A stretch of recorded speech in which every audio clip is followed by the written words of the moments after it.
L. Ron Hubbard is returning. Oh my God, what is going on? Well, what we're going to do is Janis and I are going to tell the story about when Hubbard was going to be coming back to Gilman Hot Springs, the secret base, later became known as Golden Era Productions, and how we had to get the area and the space ready for his return, including his house, Bonneview. We're going to go into details. We've got photographs, and then we're going to tell you some great stories that we think you'll appreciate regarding it. And then we're going to talk about a $35,000 shower for David Miscavige. Stay tuned.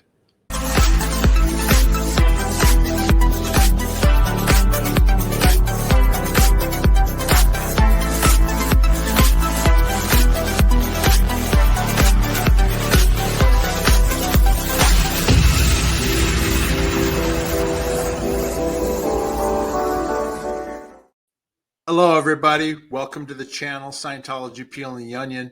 My name is Mark Fisher, and I'm here with my co-host, Janis Gillham Grady. How you doing, Janis?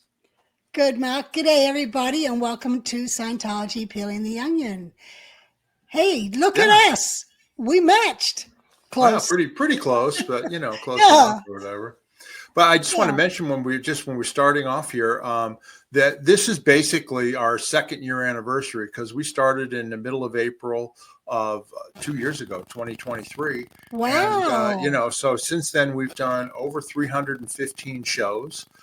We've interviewed, I don't know how many people, a lot, right? And we've had almost 900,000 views. We're at 896,000 views. We'll hit 1 million here shortly. But it's much more than we ever thought we would do when we started. And we've kind of fallen into a groove. You know, we do our show and we seem to get the same audience, and they seem to enjoy it, and they love the history and the stories and all that. So, you know, what did you want to say to everybody after our 2 years? I'm impressed with us. No, we've done good. I didn't expect that. And what do? We do 2 a week now. We kind of got it on a routine, and we have people lined up, even more people, and people wanting to come on our show. And I've got a lineup that we don't even get to half of them. So no, you're right. That's really good. Yeah, and it's slowed down a little. It depends on the time of year, whether or not Janis is out of town or we've got other things going on. But we try to keep it consistent, try and do a couple shows a week. And we definitely we appreciate all the support we've gotten from our viewers, the comments and questions. We try to answer them as quickly as possible. But we just want to thank the viewers for sticking with us. And we hope you're enjoying the show. And hopefully we'll carry on here for quite some time. I was going to say today's show is going to be just Janis and myself. We don't have a guest, but we're going to be talking about a time period back in the early 1980s when L. Ron Hubbard had been in basically hiding with Pat and Annie Broker. And word came down that he wanted to come back, and that he was coming back to the gold base in Gilman Hot Springs soon, and that the base had to be prepared and gotten ready for him. And I was intimately involved with a lot of that, and I wanted to talk about that. We're going to show you some photographs, and then, of course, talk to Janis about what did that mean, setting up a space and getting things ready for L. Ron Hubbard, because she was around Hubbard for years and years and years as one of his messengers. So we thought this would be a fun story to tell, and we'll show some photographs, and we'll move on from there. Right, Janis? Yes, sounds good. Let's do it. Okay, so we're going to start off with, what was it, 1980 that Hubbard took off with Annie and Pat from Hemet, because that was based off a reporter or somebody finding out the location, right? Well, that was when he took off from La Quinta. Okay. Well, when he took off from Hemet and Gilman Hot Springs. When he was at X, I wasn't there. I was, in PAC, because I'd gone on leave to Australia. And when I came back, the CMO International was in PAC in Los Angeles. So I went there, and I didn't go back up to X. But Kimma and Michael Douglas had blown, and they were very informed. Kimma, was like Hubbard's, she was the commanding officer of the household unit. She personally handled all his personal stuff, and Michael was LRH's accountant, and they had blown. And Hubbard at the time had even told the Guardian's office, because OSA didn't exist then. It was the Guardian's office. He told them, leave them alone. He didn't want, it was like, just let them go. That's what they wanted to do. Just let them go. Don't harass them. But yeah, and the messengers, we'd already worked out if Hubbard had to take off real fast, who was going to go with him. Mm-hmm. And it was decided that it would be Pat and Annie because they were both messengers and they were married. So that made it easier. Where I was, when we were in the circle figuring it out, I'm like, don't look at me. If I go, then I'd have no life at all, you know, and I like to have a life and I like to be around people. So I'm like, I'm not here. Right. Plus you weren't married to Paul yet either, were you? No. Right. I wasn't. So yeah, we were just starting to write letters to each other at that time. And there were other messengers. They were married to, you know, people in the Hubbard External Communications Office and so forth. But that was different. Pat and Annie were both messengers. So, and Pat had gone with Hubbard before when he took off to Sparks. So he knew the routine. So that's why it was predetermined. It wasn't because they were great, incredible managers or whatever. It was because they were married and they were living at X. And so that was the logical thing to do. Yeah, and this is kind of what Massacre Canyon Inn and Gilman Hot Springs looked at even before Scientology purchased the property, right? Yeah, that picture was probably taken in the 60s, but we were doing a photo shoot in 78 when we went out to this location and was doing one of the TR films with a Scottish motif of golfing. And so we used their golf course, and that's how we found out about it. And it was found out it was in bankruptcy. So Kimmo was gotten to get the attorney or a real estate agent to put a bid in at the bankruptcy hearing, and that's how we ended up getting it. And it was called Summer Headquarters because we lived in La Quinta, which was our winter headquarters, WHQ and SHQ. Right, and then Hubbard actually came and he lived in Hemet, like you'd mentioned before, which you guys called X, but he would actually come on the property and shoot movies, right? Because he was getting his movies and cinema crew, right? Right, yeah. He lived at X for security purpose and because Bonneview, well, it was called the new Gilman house at the top of the hill, was not ready. You know, it needed some renovation and fix up before he could move in. So Hubbard actually looked at the whole thing and he wanted to make it a Scottish motif because the golf course and stuff. And he called it Bonneview. And he's the one that then ordered all the blue. He liked the blue colors, so he wanted everything done white and blue. And it actually, the blue that was picked had a different name, but it later was called MCI Blue for Massacre Canyon Inn because everything was painted that blue color. But yeah, Bonneview was just an old house built probably in the 50s. And there was another house called the Old Gilman House, which was built long earlier than that. But Hubbard's house was Bonneview. And it was just a small 3-bedroom house. And there was a small little hut house in the back, which was where Paco, Hubbard's steward, was to live. And it was funny, I was up there talking to Paco once, and he pointed out to me the canvas tent that was inside the walls. Because originally when Gilman Hot Springs was set up, everyone lived in tents back in the 20s. And then they built put stick wood up around the tent. And that's how Paco's house came about. Oh, that's right. I remember Paco's house.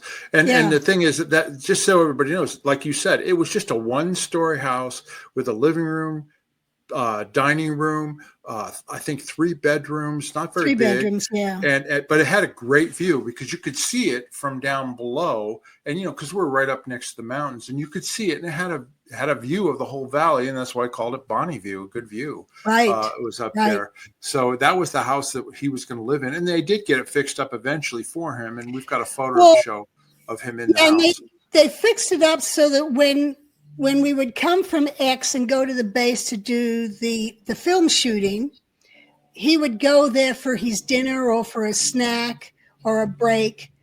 So the house was available to him, though he wasn't living there. He was still living out at the apartments in Hemet. Right. And then you guys were doing the film shooting and all that. At the time, there was no studio. So you were filming actually above the Bonneview house, right? Right. Above Bonneview was what was called the upper res. It was a reservoir that was no longer used. There were several reservoirs no longer used.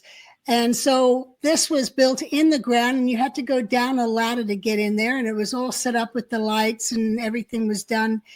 And we all kind of squeezed into this tight space to do the photo shoots. All those, there was those clay demos that Dan Swanson had done. And I remember us shooting in there and them melting because it would get so hot in there. But yeah, it was a ladder. It was kind of like a stair ladder that we had to go up and down. And Hubbard would come down and do the photo shoots and then go walk down to Bonneview. And yeah, that's what we used because we had a gym being built at the time. It was called a gym, but it was a film studio. That's right. I'm going to show those pictures here in a minute. But this is a photograph of Hubbard up in Bonneview, the original Bonneview. That's for Arthur Hubbard, his son's 21st birthday. That's Hubbard, of course, in the back in the blue. And then Mary Sue is on the right. And then Suzette Hubbard, Hubbard's daughter, is on the left there, right? Right. And just so everyone understands, Mary Sue and Hubbard had 4 children. Hubbard had 2 kids before he married Mary Sue. That was Nibs, L. Ron Hubbard Jr., and Katie.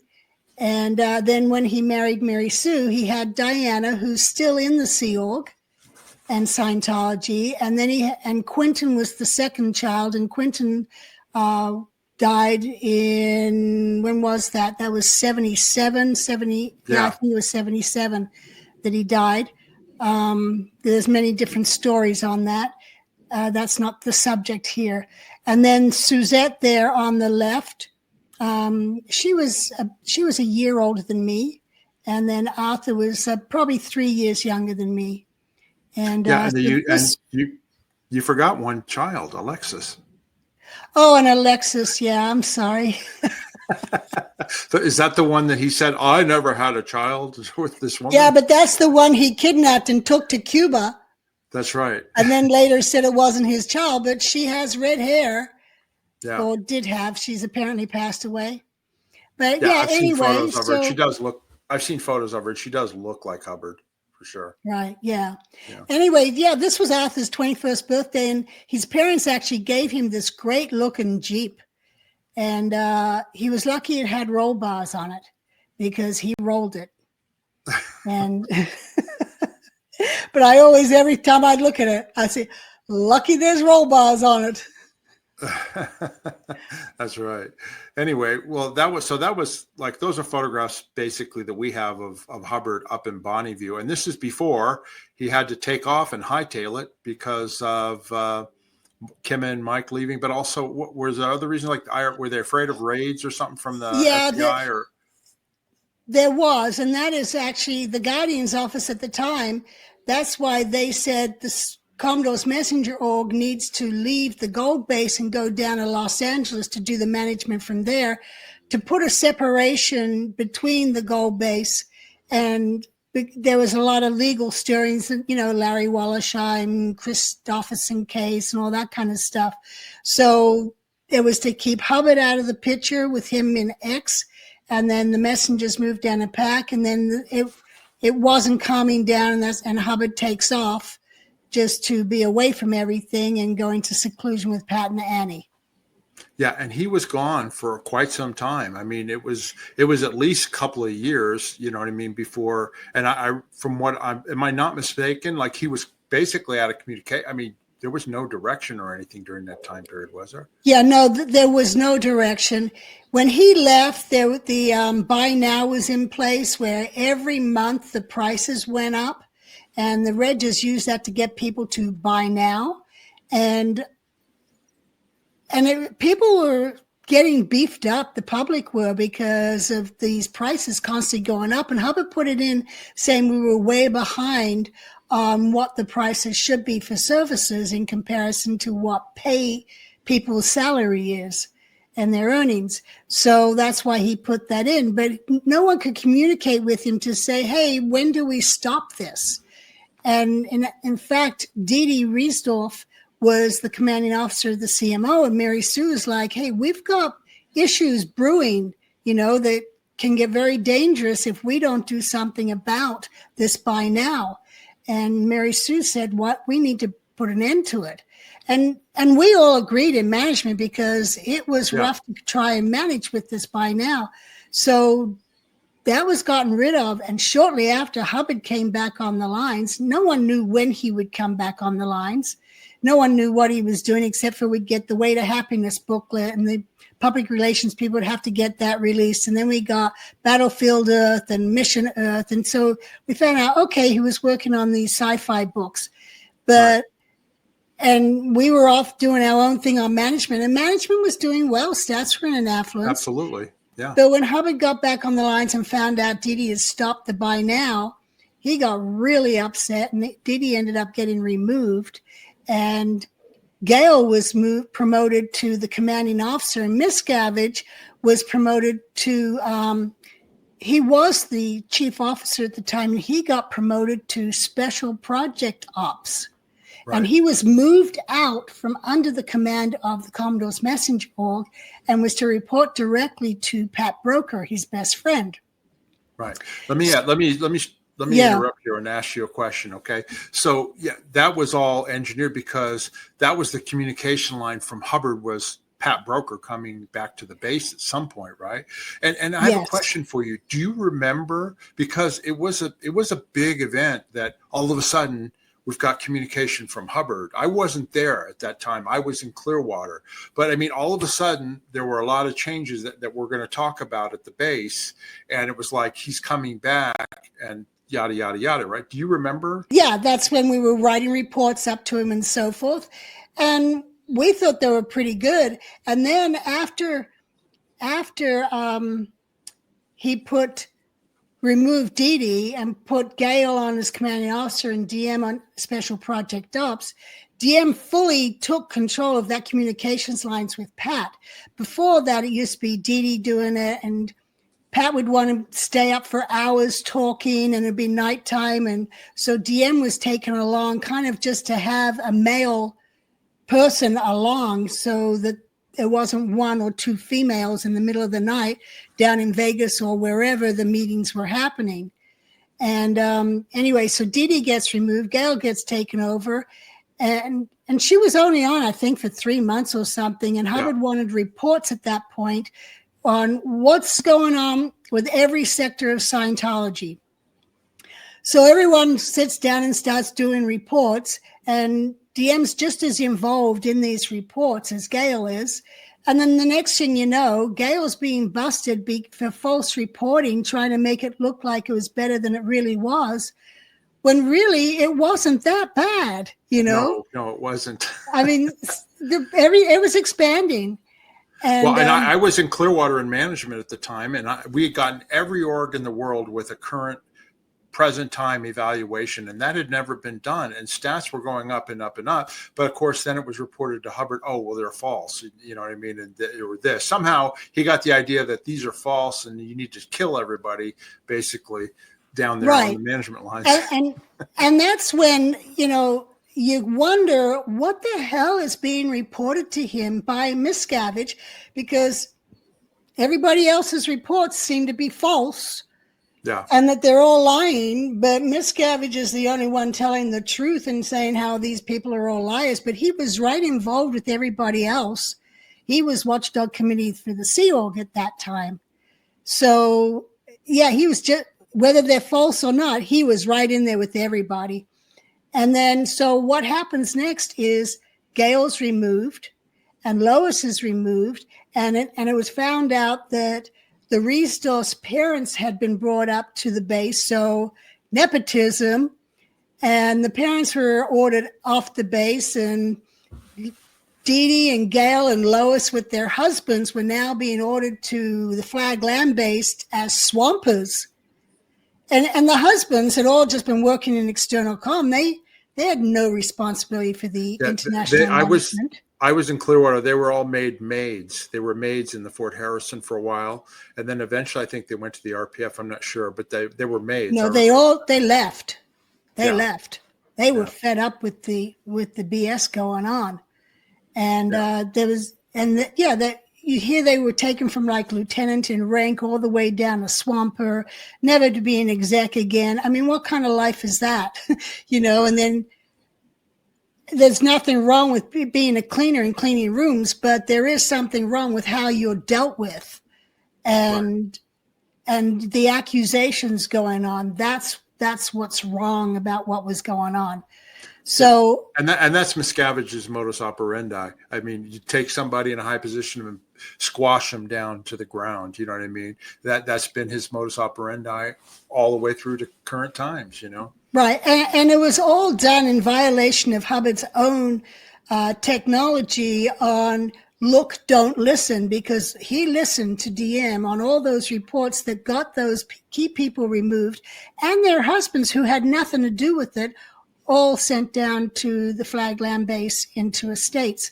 From my own personal perspective, I didn't come to the base until 1981, and Hubbard was off the lines. He hadn't been in communication in some time. And this is kind of what it looked like at that time, Massacre Canyon Inn. It has a big sign that says Golden Era Studios, but I don't even think that sign was there at the time. Do you remember that? No, it was not there at the time. Yeah, but this was the property. It was just basically, it was an old rundown, resort area. And the other thing we wanted to tell everybody too was that this is what it was like. The property, there was no fencing around the property at all. I mean, literally, those are two people walking across Highway 79, which was the highway that split the property. And in behind you, the building is Massacre Canyon Inn, where we ate and all that. But then you walked across the highway to get up to the upper part of the property to go to the different buildings that were management and whatever else was going on.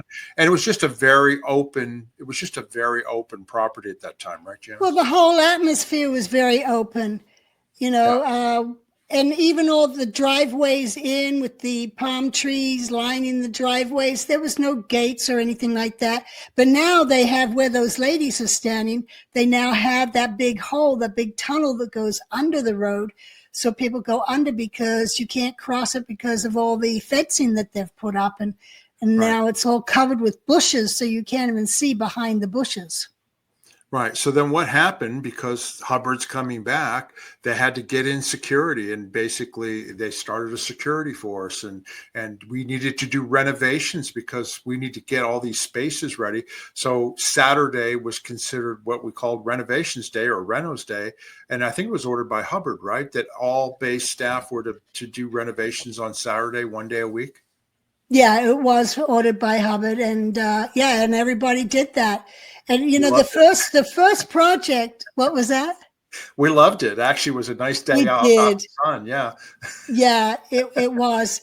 But doing years of it, and then seeing these people DM and so forth riding around on their bikes to check on people, it was turning more into, this is not a plantation. Back 200 years ago, where someone's riding around cracking a whip. I mean, that was getting ridiculous.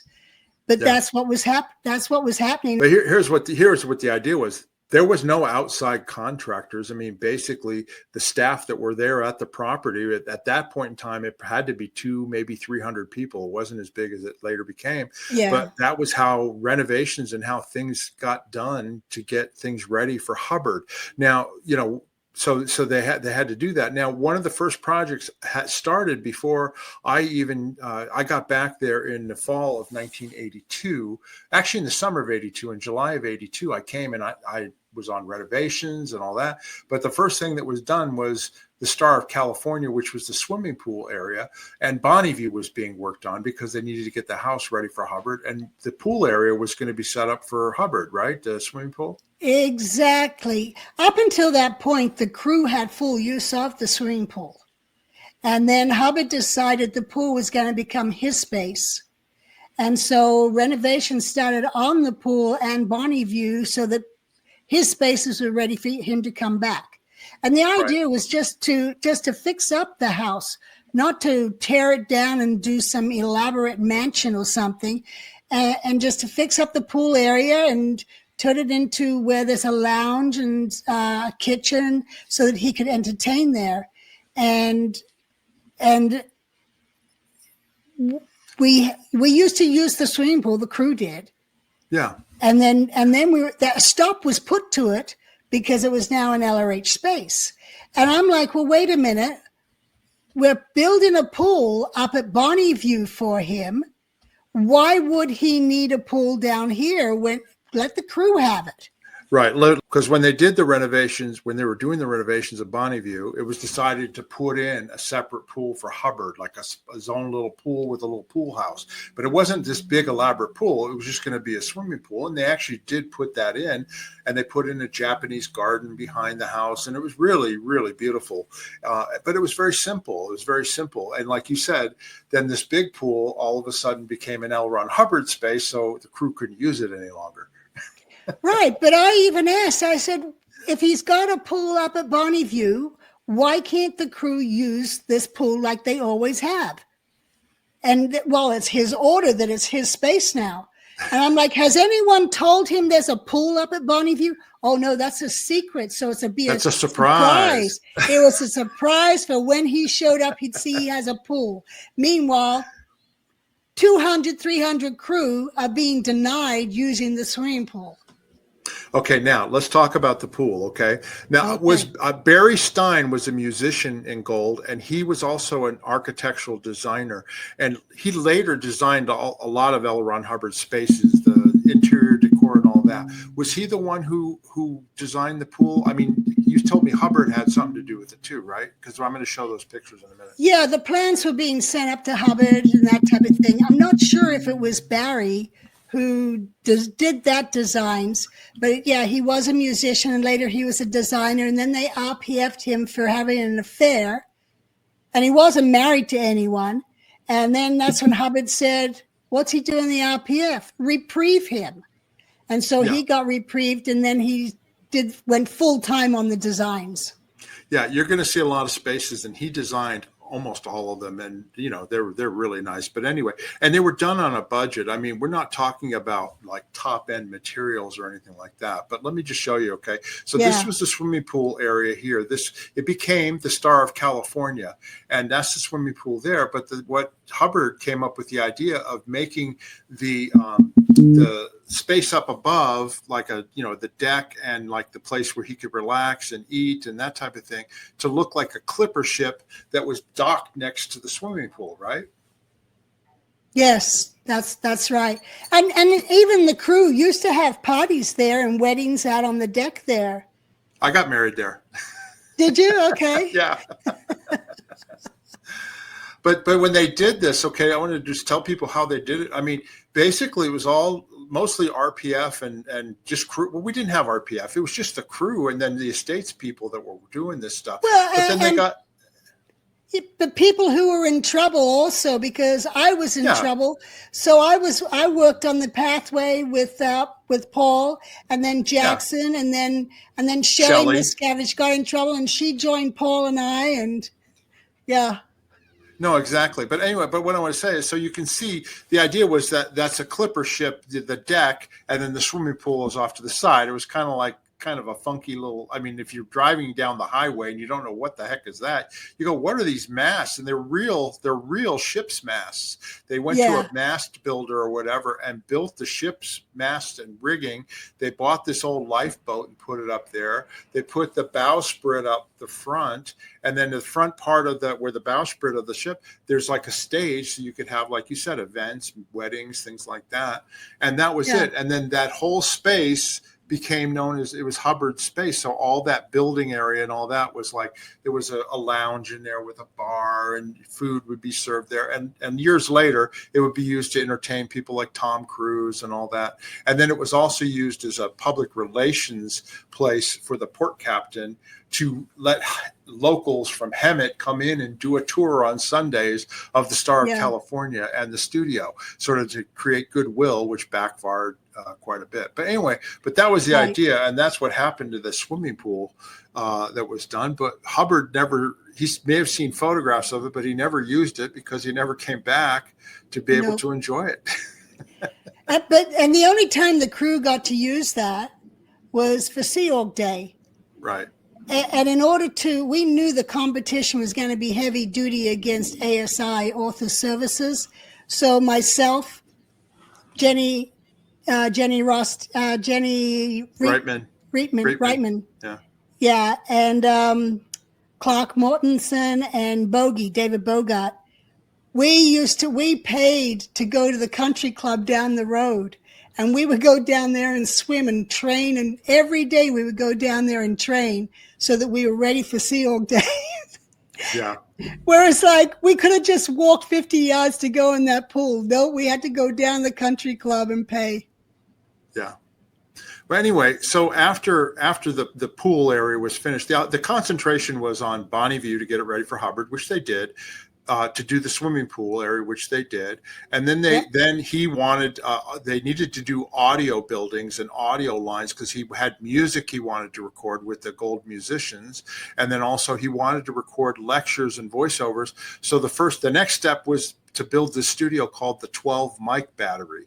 I don't know if you remember that, Janis, but the 12 mic battery was a studio where there were 12 microphones around recording on separate tracks of Hubbard that could then be mixed together to create some super recording, right? And I won't go into the details on that, but I'll never forget because they built the 12 mic studio, but they put all of this foam soundproofing in there, like foam, audio foam, but it stank. And Hubbard, tell people about Hubbard and smells and getting his spaces ready. Okay. Oh yeah, you could not have any smells in his space. You couldn't even have the smells outside because he could smell them.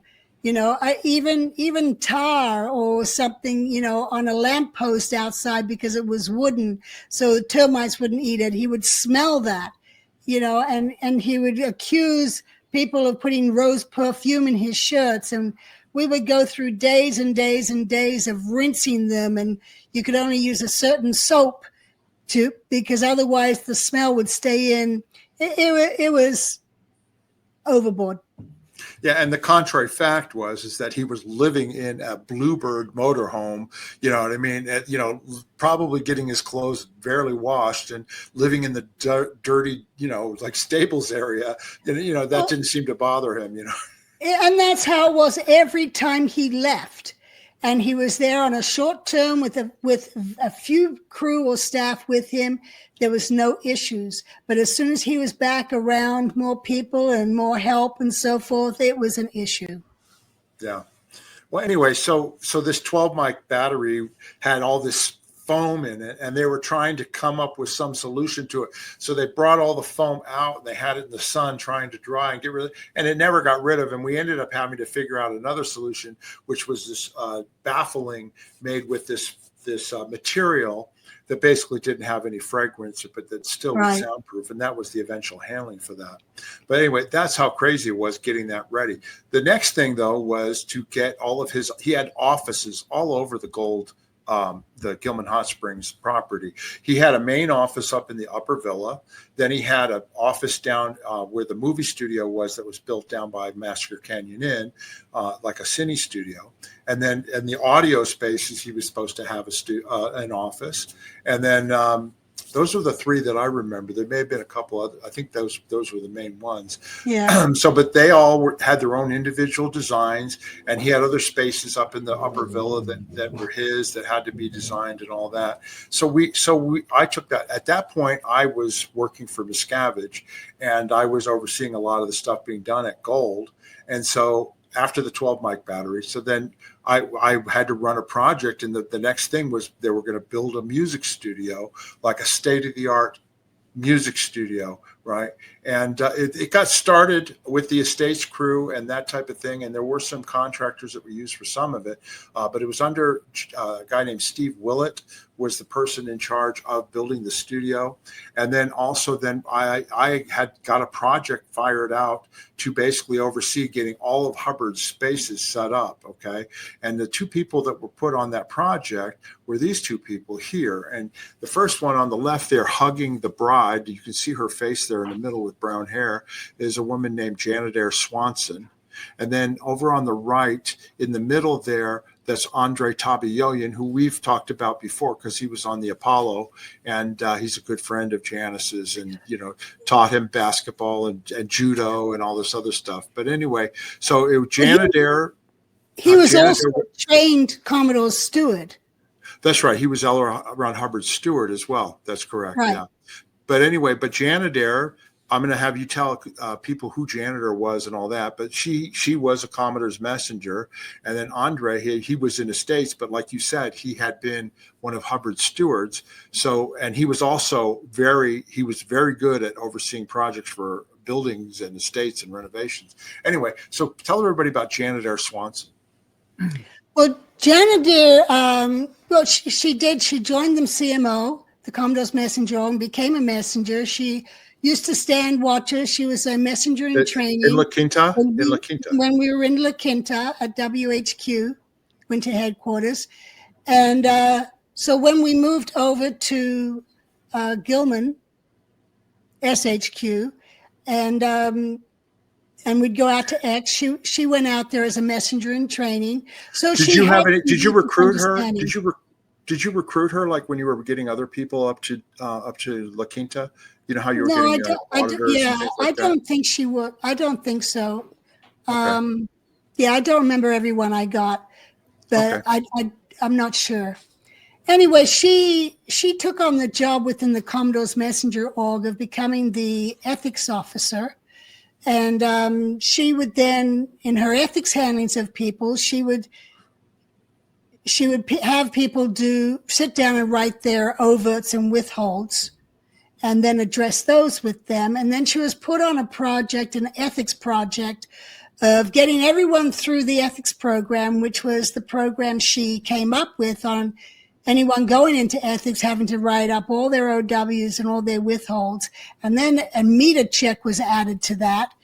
And she would write Hubbard or see him and tell him about all these wins people were having applying his ethics technology of writing up their overts and withholds.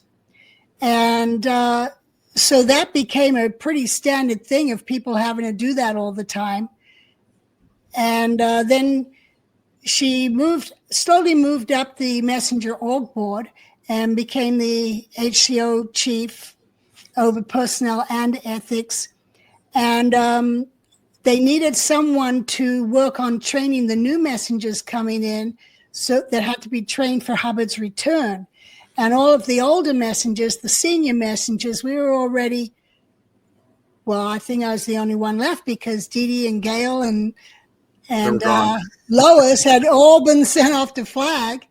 And there was Pat and Annie who was with him, myself and my sister who was down in PAC running the messengers down there. So there weren't many people in order to look after and oversee training the new messengers and setting up Hubbard spaces. So Janet was picked to do that. Yeah. And she did a good job of it. She was very particular, on making sure everyone followed what they were supposed to do and checking Hubbard spaces. And that whole laundry area got set up. We'll go into that. We're not there yet. We'll get into that. Yeah, don't jump ahead. Yeah, no, Janet Air was known. She had a reputation, like you said, with ethics or whatever, but also she had a reputation as a messenger on duty, training these other young messengers on how to inspect a white glove, cleaning things to Hubbard standards and making sure things didn't smell. And she also oversaw the household unit at one point as well, working with them to get these places all ready for Hubbard. And so I had Janet Air was in charge, and then Andre, and basically we went around and they went around and we used, at that point, there was RPF up there, Rehabilitation Project Force people up there at the base. This was after that's a whole nother story. But anyway, there were people there. And so they were the full-time people that were, renovating these spaces and getting them ready. So anyway, I'm going to show a couple pictures here first. Of this is the music studio now. This is the outside of the music studio that was built. And you see the blue roofs and you see the stone veneer, gray stone at the bottom. That became the signature look of the base and all the buildings. They all had to have the blue roofs and the stone veneer and then the white stucco out there and then the dark wood framing. And that became kind of the look all over the property. Well, that's the MCI blue. Yeah, exactly. And we actually got ceiling tiles or roof tiles that were actually that color, that were fireproof, and they put them up there. But anyway, this is the entrance to the studio. This is inside the music studio. Hubbard wanted it. It was designed so that in the control room, there's a big window there on the right. That was supposed to be like the audience area. And then if the musicians were out on the floor on that red carpet, it was supposed to look like a stage with curtains and the whole bit and lights so that they felt like they were on stage when they were recording. And that was the whole motif of the thing. And then this is the control room here. Now, this is redesigned from when I was there and the way we did it. This is much darker than it was when I was there. But the whole, all this work was done there. That mix board was put in. All this stuff was done. And then on the right there, you see in the audience area, there's these little figurine faces along the wall. Well, that's been redone. But like a bunch of the women in the gold construction team or whatever, they did all sorts of sewing, and they actually sewed replica images of people and put their faces on them. And like I was on there with my wife, Julie. Janis, were you? I was on there. Yeah. Yeah. They would, without asking, they just would pick Dave and Shelley Miscavige. They had all these different people actually in the audience, and they looked kind of pretty much like us. It was kind of funny. Oh, yeah. But I always loved the fact that after we left, though, they redid it because they had to take our faces and stuff off. Can't have these SPs in the control room looking over what's going on down there. But all that meant is we were somebody. Exactly. Now I want to show you. This is the room that was adjacent. This was in the studio adjacent, and it actually connected the music studio to the LRH 12 mic battery and the other audio buildings. And this was the conference room for Hubbard and like the lounge. And it was done in like a Spanish motif. And all that furniture that you see there, that dark wood furniture, was hand carved in Mexico, really cheap. It wasn't expensive stuff, but all this was designed by Barry Stein, and then it was all built, like this. And so there's that. And then this is the other side of the room where there was a seating area and all that. And this was for Hubbard, right? But it later, after we left, became the course room for Tom Cruise, Nicole Kidman, Kirstie Alley. This is where they learned how to become Scientology auditors, was in this space here, because God forbid they go to the staff course rooms at the gold base. They had to have their own special place. So this was used as part of it. One thing I wanted to mention about getting the spaces ready to L. Ron Hubbard standards, all that dark wood or any wood that you saw on any furniture or anything in the property, it had to be could not have any smell. Like you could not smell the wood. You could not smell the stain or varnish. Any paint or anything or varnish, nothing. So they've actually found this coating is like varnish that you put on top of the stain called Zelac.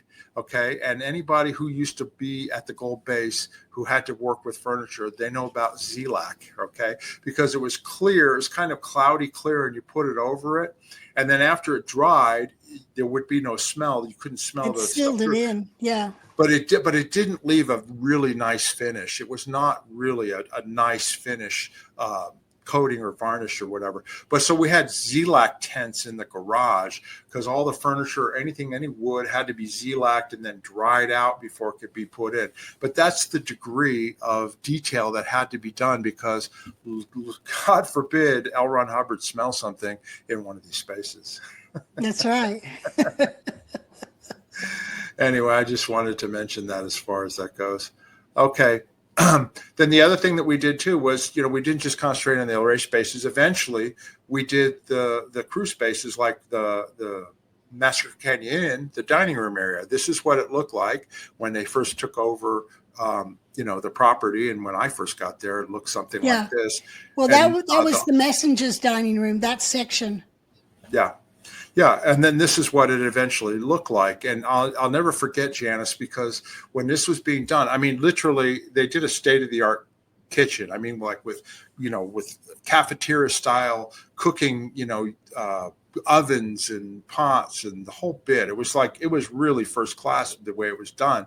But then for like while this was all being done, we had to eat out in this big tent behind MCI, in this big tent every day for months, right? And then they had to bring in a portable kitchen in like a trailer, and that's where the food would be cooked. And then of course, if it was a windy hot day, you're out there in this tent and dust and dirt would be blowing everywhere. But I remember eating out there. Do you remember that?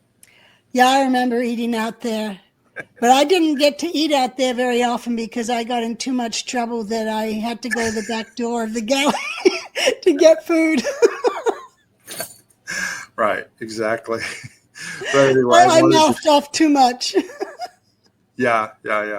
Anyway, so we did that project too. And then of course, this is an aerial view of the property, recently in recent years. You see the blue roofs and stuff like that. A lot of these places were all renovated. And then after we left, I mean, they've done lots of different construction and things like that. One of the things I wanted to mention, how crazy Miscavige was. First of all, L. Ron Hubbard never returned to the base, so he never got to, use any of this stuff. But one of the things I wanted to mention was that, the staff lived on the property, but then when they needed to, set up, a new area or production area and all that, they had to move them someplace. So we ended up renting apartments in Hemet, which was about a 20-minute drive away. And it turns out that they ended up renting whole apartment complexes because it got up to about 500 or 600 staff. And so that's where we lived. And then you would have to take a bus or drive into the property or go back, or you'd sleep under your desk, right? But anyway, the whole idea was, well, we're doing this because we're going to build these berthing buildings, these buildings for crew dormitories and all that. And that started, they did the foundations in 1989 when you and I were still there, right? Yeah. And then they left them for years and years and years. And they never finished those berthing buildings until like 2005 or 6 or something. Yeah, like 10, 15 years later. Yeah. Meanwhile, in Hemet, they're renting these apartment complexes for like 25 years, the entire place, just flushing that money down the toilet when they could have taken that money and just built the doggone things, hired outside contractors and just done it. That's how crazy Miscavige is as far as money goes on that renovation project. So I just wanted to mention that. Then that's how he was on many renovation projects. If he didn't like something, he would have it torn down and rebuilt, where Hubbard was like, let's figure out how to fix this. And you use what's there. And he was not into big time elaboration, gold faucets or anything like that. He was just plain. It didn't have to be fancy. Well, let me carry on with this. We're going to get to Bonneview here in just 1 second. Okay. So the last two projects that I was involved with and oversee, one was this is called Building 36, which was the manufacturing building. And that was built from the ground up with outside contractors doing most of the work. And that's where all the production lines for Gold Deer Productions, the cassette production and, the marketing materials and anything like that was put in there. All of their, offices and stuff like that was in there, and that was built from the ground up. And then the other one was the G units, which you see right there with the blue roofs, and that's a sort of another end of the property. And they Janis used to live in one of those, right? But they eventually became celebrity berthing places where Tom Cruise and Nicole Kidman would live, right? Yep, I used to live in that one on the left front, closest to the road on the left side. Paul and I, and that's where Julie and David Mayo and I would have hot lemon juice after the running program. That's another story.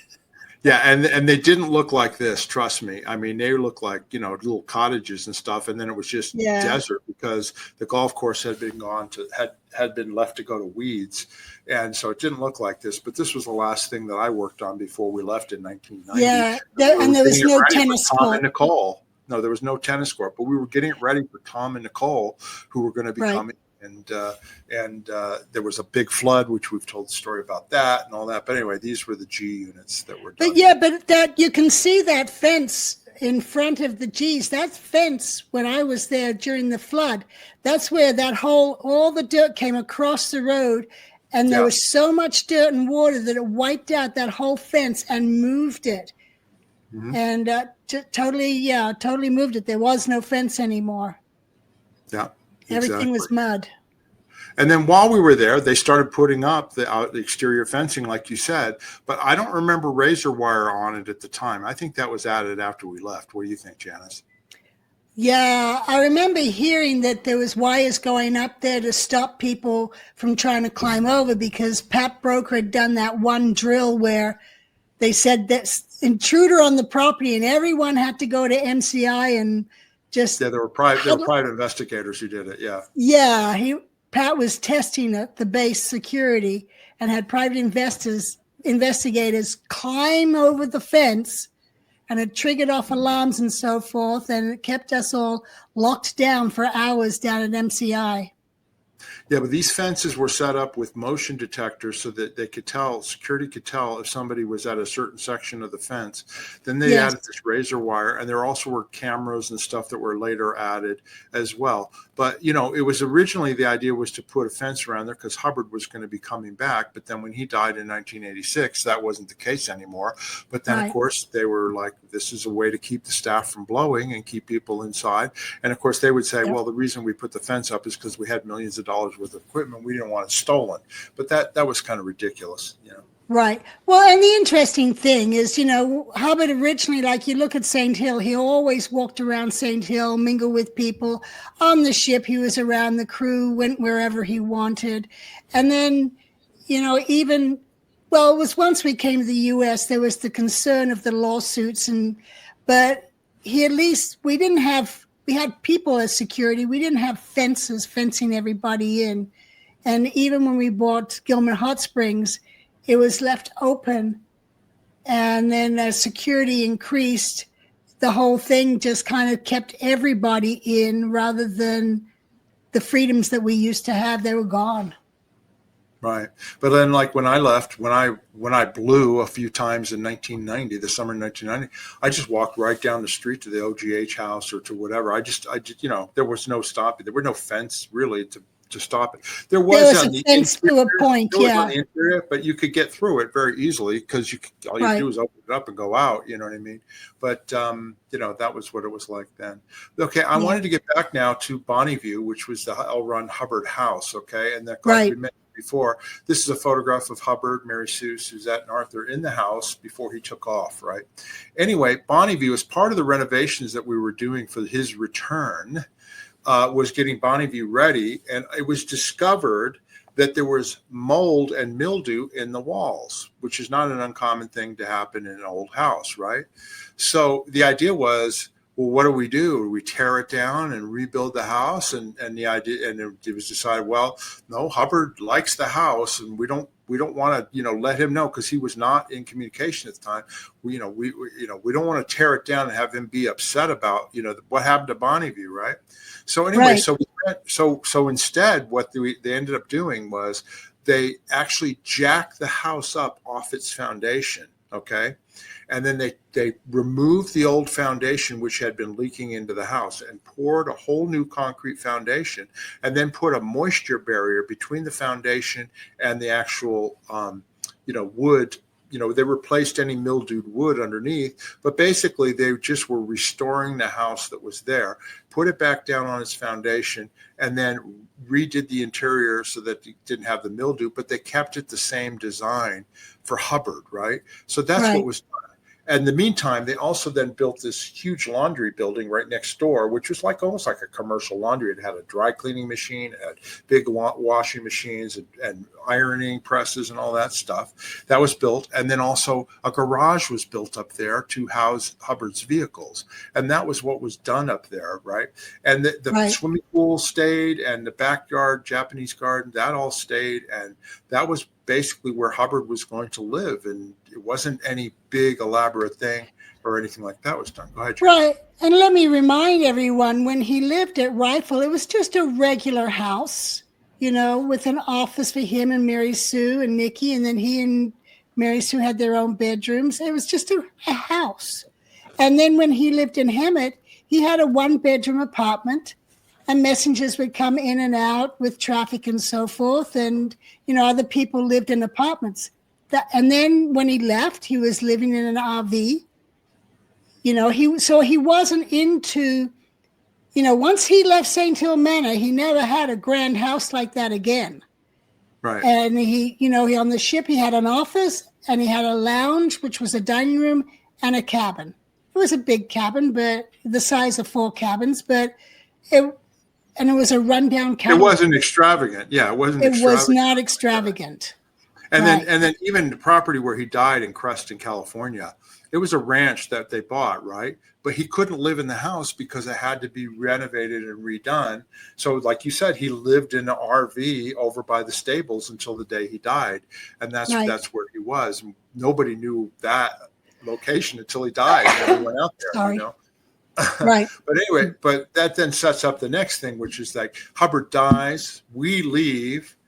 Whatever Miscavige decides to do in taking over and becoming the king of Scientology, he decides Hubbard's coming back in 20 years. That's what everybody believed. He's going to he dropped his body. He's going to pick up another one and come back. We got to have a place for him to live at Gold when he returns, because this was his motivation to the crew to keep them involved and their minds on Hubbard's coming back. We got to get this stuff ready. So what does he do? He tears down the old BV house and he builds this multi-million-dollar mansion that you see that exists there now. And it's huge, okay? These are just aerial photographs of the place. But that is not, Bonneview was this little house up on the hill up there, and he tore it all down and built this humongous mansion at great expense. And I just saw, and Tom DeVock is writing like his Substack stories. He said that Russ Bellin, who was up there, he was the commanding officer for the Church Spiritual Technology. This is a guy who was after we left. I didn't even know him. But Russ Bellin told him that, there's a bunch, they're kind of treating it like a museum. They've got his clothes in there and all these artifacts. But he goes 90% of the artifacts were ones they recreated. They weren't even stuff that Hubbard even owned. They were just trying to present a false front again for people when they came up there and all that. So this huge thing was built with a guest house, and who knows? I don't know who lives up there or who's ever lived up there. You know what I mean? Well, I've heard that DM used to hang out there with Tom Cruise.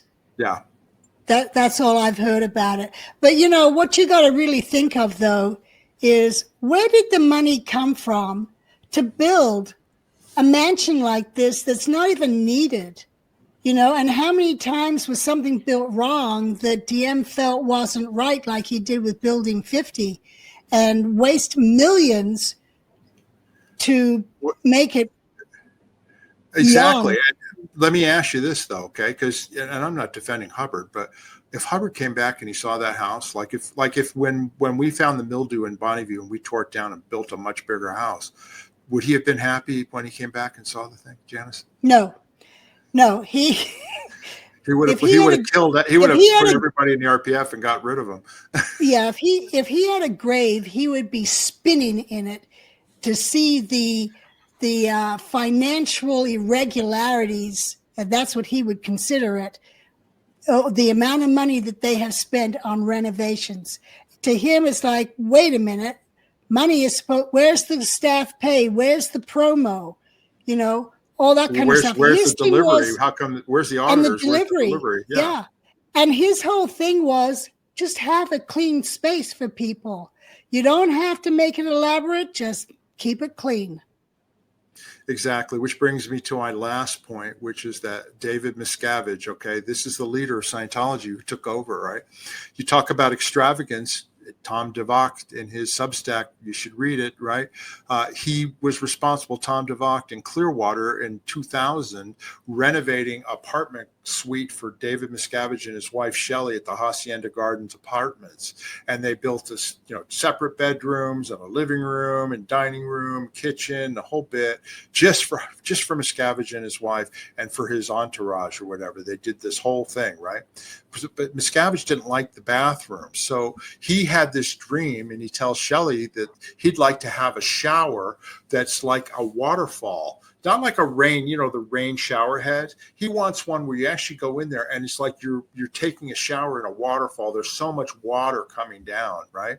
So Tom DeVock has to tear out the bathroom that he just put in there, spend $35,000 to get it engineered and designed to set up a hot water tank and pumps, because you got to pump the water up there so that he could take up to a 30-minute shower and not run out of hot water, so that Miscavige could sit there underneath this waterfall while he washes his body. And that's the extravagance. And Miscavige thinks nothing of spending that kind of money. Like you said, Janis, this is money that people paid or donated to Scientology because they wanted to get trained or whatever, or they donated it because they think, oh, this is going to, help mankind and expand and all that. Yeah. No, it's paying for his lifestyle and his lifestyle that basically Hubbard never even had. Right. And you look at the staff pay, where they're all struggling to pay their bills or to feed their children or, all that kind of stuff. They're living so simple as volunteers, even SEAL members, they're all volunteers. And this man is living like this. I'm not even saying share the wealth. I'm just saying that's beyond ridiculous. That's Absolutely. Selfish. And absolutely. And not only that, the justifications. Yeah, but he's the leader of a major Scientology religion. Don't care. Hubbard was like that, and he didn't live like that. Yeah. St. Hill was the nicest thing that he had, and it really wasn't that. It was nice, but it wasn't like a $35,000 shower. No. Oh, no. That's why I say he'd be spinning in his grave if he knew that. I know. And DM would be on the RPF for life on a never to be an exec again job. Yeah, and it just shows that Miscavige figured out that he can con everybody. Once he got the IRS tax exemption, and then the IRS was no longer they were church, authorized by the IRS. He could do whatever he wanted with the money, get rid of everybody else. He didn't care. He could spend it on whatever he wanted to because he could justify it and say, "Oh, I'm the head of a religion, so if I need a $35,000 shower, that's what I'm going to do." Meanwhile, like you said, the staff are not getting paid in the organizations. I mean, they're scraping together to get food, and meanwhile, all this money is being spent on this guy, and it's a complete con. It's a complete con job. Yeah, absolutely agree. It's disgusting. Unbelievable. Anyway, that's the show, Janis. Did you have anything else you wanted to mention about this? Not about this. Okay. Something else you want to say? No, well, I mean, I had a personal win of something I've been trying to get done for years to help other people. And that is, and I brought it up a long time ago, my liquid vitamin. I finally got it into production. I'm happy with its flavor. It holds together. Its texture is great, and it's finally bottled and being shipped to Amazon. And I received my case tomorrow of it. So it's been a major accomplishment because Paul worked on it with me, and he's been dead for 3 years. So that's how long it's taken me to find a manufacturer I was happy with, and to get a flavor I was happy with, so that I'm now ready to release it. So it's a major win for me personally to have gotten this. Well, that's very well done, Janis. Now, we'll have to get a link, and we'll promote it on our future shows so that people can order it from our site. And in the meantime, they can go to Amazon. Do you have a name for the product yet? It's called, it's Outback Naturals Liquid Vitamins. Very simple. And, people getting older, they have trouble swallowing pills and things. Here, you just, take a swig of it out of the bottle if you're not sharing it with anyone else, or use a tablespoon and measure it out. And it's got a great peach flavor to it. Yeah, it's like taking a shot of tequila. I mean, literally, you take a shot and it's done, and then you chase it with water if you need to. It's no big deal. Yeah, it's so much easier than taking a handful of pills and popping them. Yeah, but healthier results than tequila. Absolutely. Okay, that's the show, everybody. We want to thank everybody for being here. Please subscribe to the channel. Hit that like button.